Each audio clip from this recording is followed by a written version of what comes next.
Hello everybody, welcome to Crazy Karl Projects. I am not Crazy Karl, but today we are going to be replacing that switch and doing some other diagnostics too that Crazy Karl will be involved with. And we got this switch right here. If you hear nice sturdy clicks, right? Makes sense. That's what they're supposed to do. But on this 1989 Buick Reatta, we have a slight issue with that. I'm going to demonstrate here as soon as I get the key in the ignition. All the way in the ignition. Hard to do things on the right side with your left hand. All right, so lights off. All right. You heard them go up, and you notice parking lights are still on. That's the issue. You shut the car off, you pull the key out of the ignition, shut the car off. The whole thing still just stays on and running. So, first thing, I'm disconnecting the battery. Safety first and all that jazz.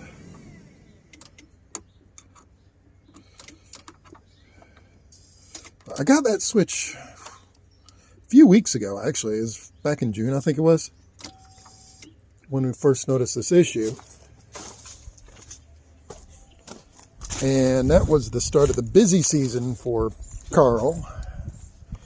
And so I was like, yeah, let's do it on the show. And he's like, yeah, sure, we can. So I waited and waited for him to get less busy, and I got impatient. I asked Kit to do it. Kit's like, no. That trim piece is going to break, and I don't want to be responsible for that. It's like, okay, fine.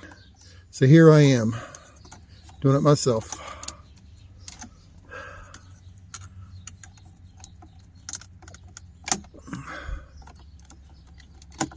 In other words, yeah, I'm maybe about to find out why I prefer Kit to do this.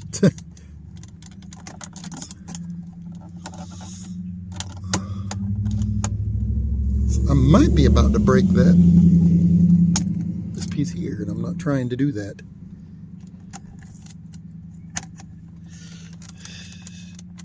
Why is this thing? It sounds like it's being held in by foam tape. Ah. There's a good snap. There's a bad. No. You didn't see that. That didn't happen.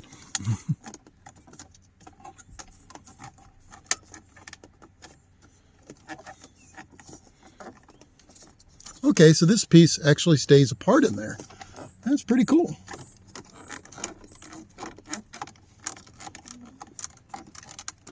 This is hard to do one-handed, by the way.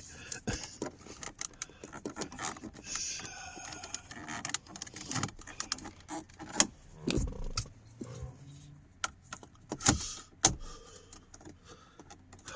we are.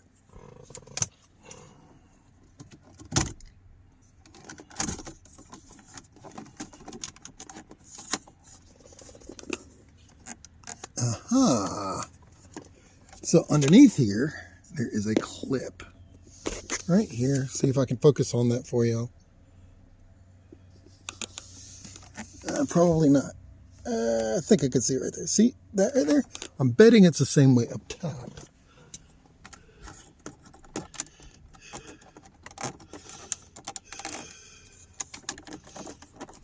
Yep, that's what it feels like it's being gripped by. I was right.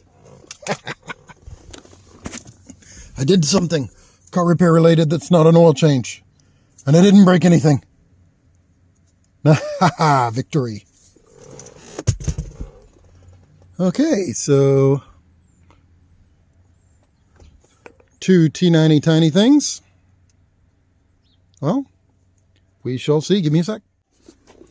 Okay, the size of those 2 T90 tiny bolts is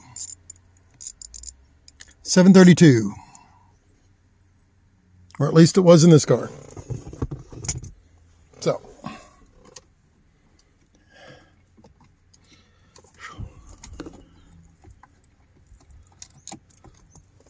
There went one.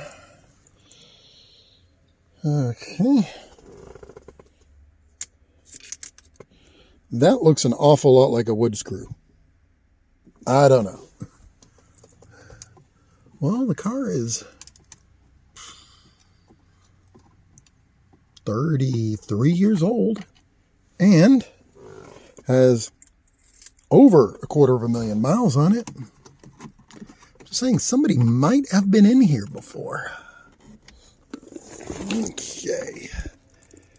We got a standard old school style ribbon cable that I am trying not to stretch right there.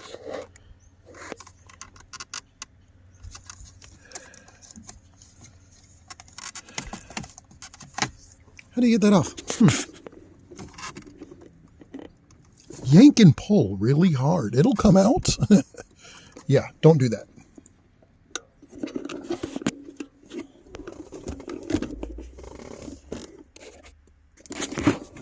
I'm sorry you got a good photo of my keychain there. I need a camera guy. This is why I do this for Karl. A, he's much better at this than me. And B, some of these angles, you need professional mounting equipment, like a tripod that I don't have. Okay, give me a second and I'll tell you how I get it out. Okay, I'm pausing just a brief minute here. It's still in there.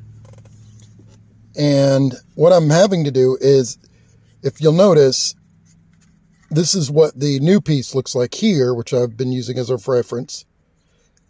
And it has basically been working it back and forth gently, one side then the other, because it's essentially a computer ribbon cable. If you've taken apart desktops and things, this style of cabling will be familiar to you. It's got these two little platforms here that I'm using my trim piece removal tool to work back and forth to be a little gentler on the plug itself. Because remember, this is all one piece here, and it sits down on top of this. So that's what I discovered while I was out here, so I figured I'd show y'all. So hopefully none of you make the mistake and try to remove one from the other and break your plug. Okay, two things.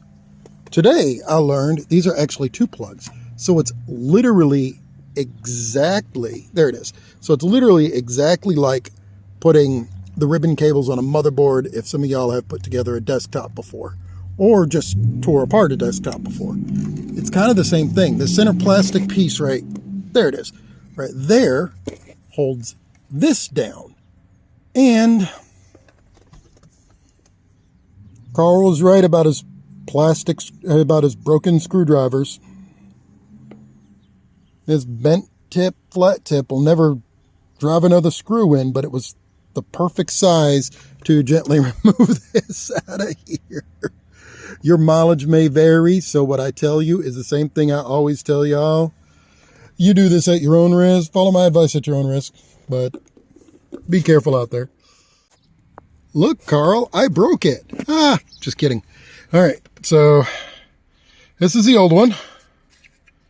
Now, in case some of y'all have gotten mixed up on it, blue is on towards the driver, the gray was towards the door, just like that. There we are. Side-by-side comparison. There we are. I'm going to go get some spray cleaner to clean the inside of that thing, and then we're going to install the new switch. All right, just hitting it up with some of this, just in case some of y'all think I was crazy enough to use seafoam or something in this. Just spray it in. Don't remember if I mentioned this, but this came from East Coast Reatta Parts. Not a sponsor at all. I just really like their site and get a lot of my Reatta parts from them. I've had good luck with them so far. That's where we got the locks for in here. That went in there and in there. I got a hinge for the roof I tried to install until I realized that I can't install that and I have no idea what I was doing, so I stopped. And a couple other things. I just wanted to point out all the transistors and the resistors back there on the circuit board. Freaking wild 80s technology. They don't do stuff like that anymore. Much. Okay, now. Hazards kind of work. It just looks like I'm confused about where I'm going. They didn't work before. Well, we have to be running to see if cruise works. But here comes the moment of truth.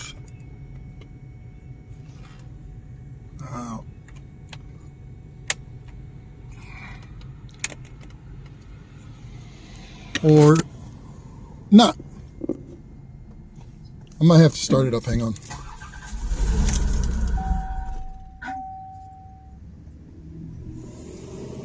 It didn't like that.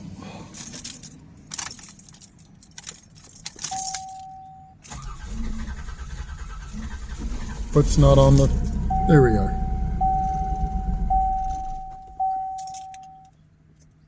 Third time's charm.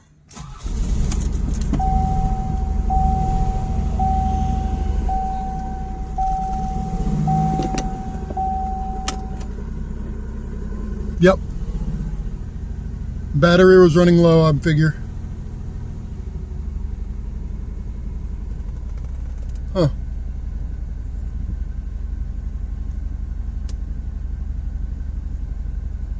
Yeah, believe me, I'll get that done. Alrighty. Gauges, just curious. Huh.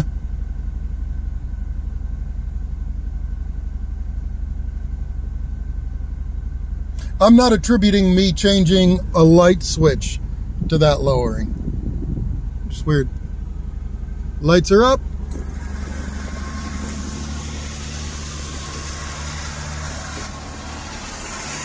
Lights are on.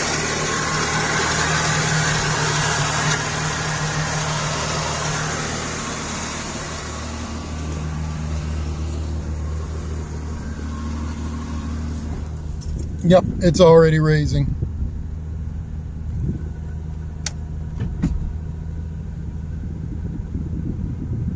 Lights are off.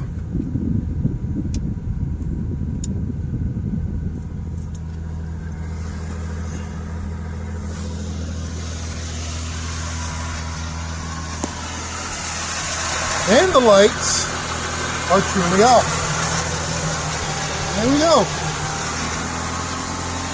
I have fixed a problem. I think this is my first official problem being fixed on this channel. Huh.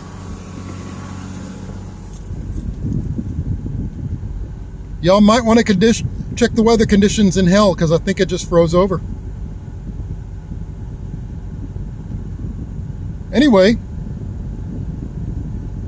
if you enjoyed this, please like, share, and subscribe. Hopefully coming up we're going to have us doing some cleaning to electrical things under there, maybe replacing some parts and getting this to idle at closer to 1,000 RPM and not 2. Otherwise, if it's just the ending of this, y'all have a good one and we'll see you in the next one. Well, welcome to my messy kitchen table.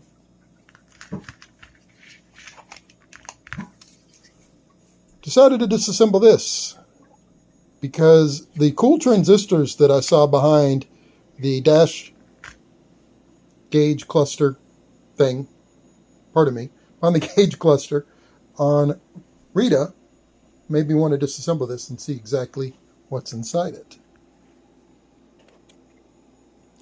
I was noting this earlier, 12BC, 12B. Now if you look directly across, 1BC, 1B. I don't know if that's going to help anybody out there at all, but if it does, you're welcome.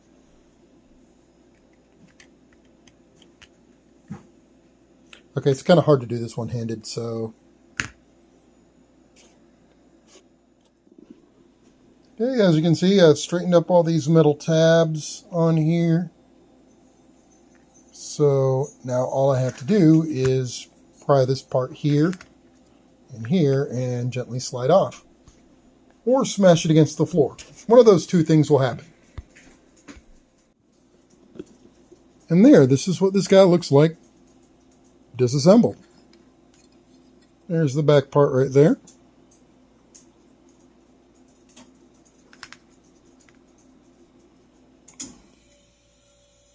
Eaten. And here is the back part of this one.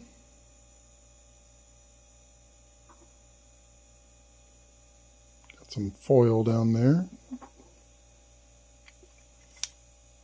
That might actually explain why the cruise didn't actually work all that well. Okay. Because I know it wasn't a vacuum issue. All the lines there are pretty good. Under the engine. Under the hood, it is. Under the engine. Under the hood. You know what I mean.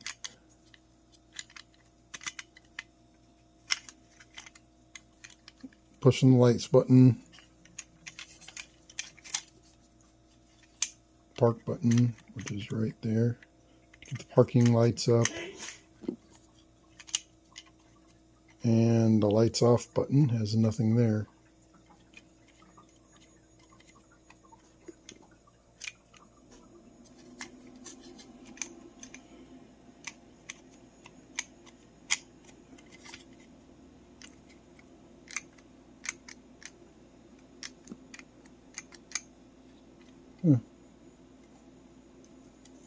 That, of course, is the slider for the panel lights. Just look right here. That manipulates this piece right here.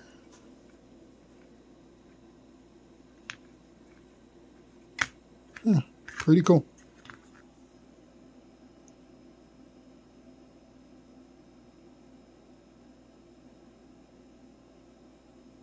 I know one of you electrical engineers is going to look at this because I instantly know what's wrong with this thing. I'm not that person. Unfortunately.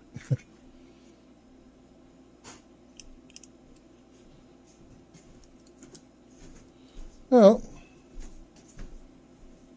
there it is. This is what it looks like on the inside. Just wiggle everything, slap it a couple times, it'll work just fine. Probably. Probably not. I have my doubts on that one. Show the inside of everything there as a final shot of this. I don't think this is the case where you can wiggle everything and smack it or lick it and stick it or whatever method you have to fix this. Can you tell what's wrong with it? No, I'm not an electrical engineer either. I just like taking things apart.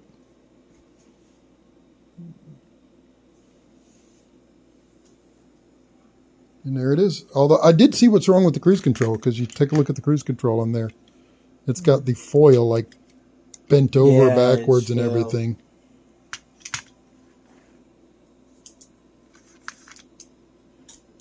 But as far as the reason why the off switch and the lights don't work.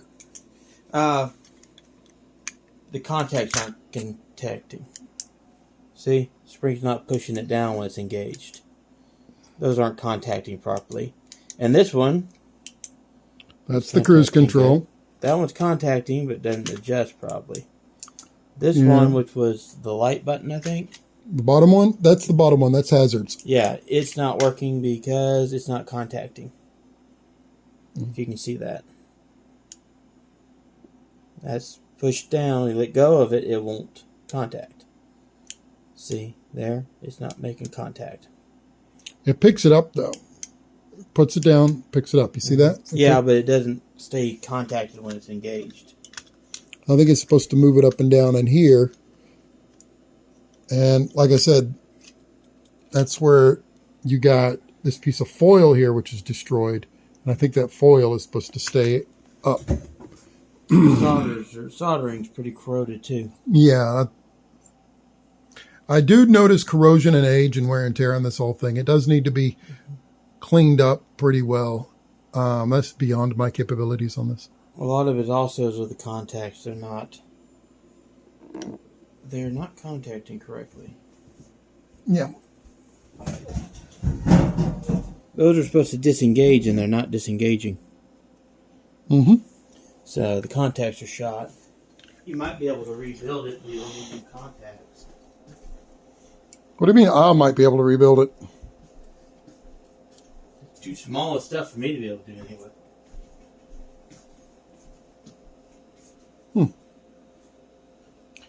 Well, let me know if y'all want to, for me to rebuild this. If not, it's just going to become a cool little art deco piece that sit on a shelf in my bedroom. Okay, let's try this again. While we were doing the ending of the last video, my phone rang out and, well, I don't want this video to be copyright struck. Anyways, as Karl was saying, definitely the contacts need to be cleaned up. Solder needs to be cleaned up on this. I mean, it is salvageable if you know what you're doing. If you're an idiot like me, you can definitely tear it apart and destroy it. I don't know. It's probably just going to sit on my shelf for a while as cool decoration. Unless y'all want to see us try to repair this. If you do, let us know. Otherwise, thank you for watching, and if you enjoyed this video, give it a thumbs up and share it with somebody else. If you didn't, we appreciate you hanging out and hope to see you in the next one.